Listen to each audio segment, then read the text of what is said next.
Zainspirowana takim pomysłem, postanowiłam go przetestować na moim sprawdzonym przepisie na chałkę. Co z tego wyjdzie, nie wiem, zobaczymy.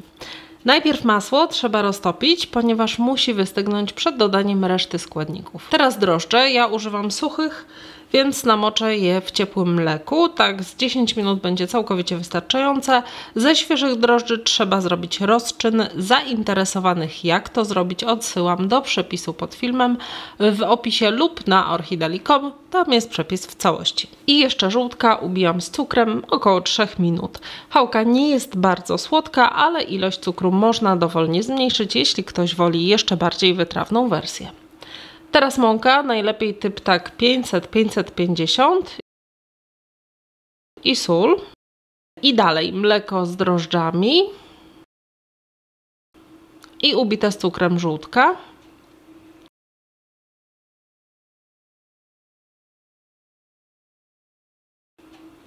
I całość wymieszam krótko, hakiem do zagniatania, tylko tyle, żeby składniki się połączyły. Oczywiście ja zagniatam w mikserze, ale ciasto można również wyrobić ręcznie.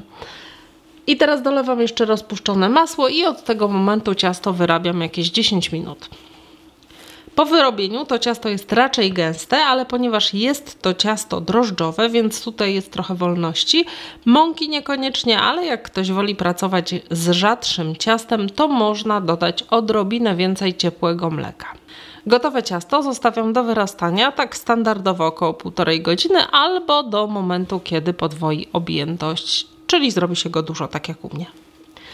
Generalnie z tego przepisu wychodzi chałka gigant. Ja zdecydowałam się tym razem zrobić 2 chałki, dlatego dzielę wyrośnięte ciasto na 8 równych części. Jeśli chcesz zrobić jedną chałkę, to dzielisz całość na 4 części, no i wtedy wałeczki, które za chwilę będę przygotowywać, zostawiasz zdecydowanie grubsze niż będą finalnie u mnie.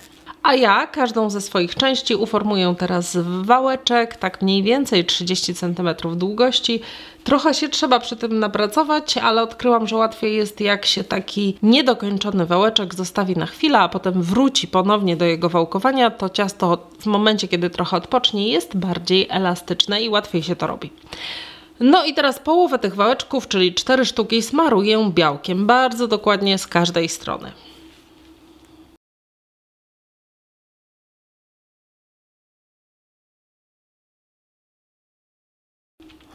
Na blat wysypuję trochę suchego maku i całość dokładnie obtaczam.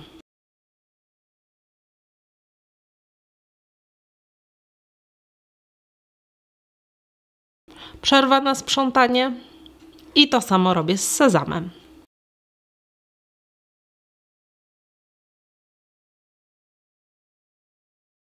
No i teraz już finał, czyli składanie. Wałeczek ciasta bez niczego plus ten z sezamem. Końce z obu stron trzeba dokładnie skleić, żeby się nie rozeszły. I teraz z drugiej strony wałeczek bez niczego i wałeczek z makiem. I znów końce po obu stronach podwójnie trzeba dokładnie skleić. I teraz łączymy te 2 części, czyli z jednej strony bardzo dokładnie sklejam końce. Następnie zawijam dookoła. U mnie to wyszło chyba na 3 razy. W momencie, kiedy chałka jest gotowa, mocno sklejam ten drugi koniec i całość jeszcze upewniam się, że jest dobrze sklejona, ponieważ jeśli nie będzie naprawdę dobrze sklejona, to wszystko się rozwinie podczas pieczenia. Sklejone końce podwijam lekko pod spód i tak zostawiam. No i jeszcze raz powtórka dla tych, którzy nie uważali za pierwszym razem.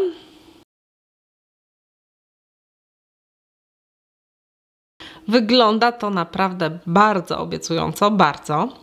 No ale nie uprzedzajmy faktów, całość zostawiam na drugie wyrastanie. Po mniej więcej 40 minutach chałki prezentują się w ten sposób. Ja jeszcze posmaruję pozostałym białkiem te części, które nie były obtoczone ani w maku, ani w sezamie. I gotowe chałki będę piec w 180 stopniach jakieś 25 do 30 minut, to w zależności od piekarnika. A tak wyglądają chałki po upieczeniu. Wygląda na to, że jest to rewelacyjna metoda na przygotowanie chałek. Pełen sukces, ale jeszcze test środka.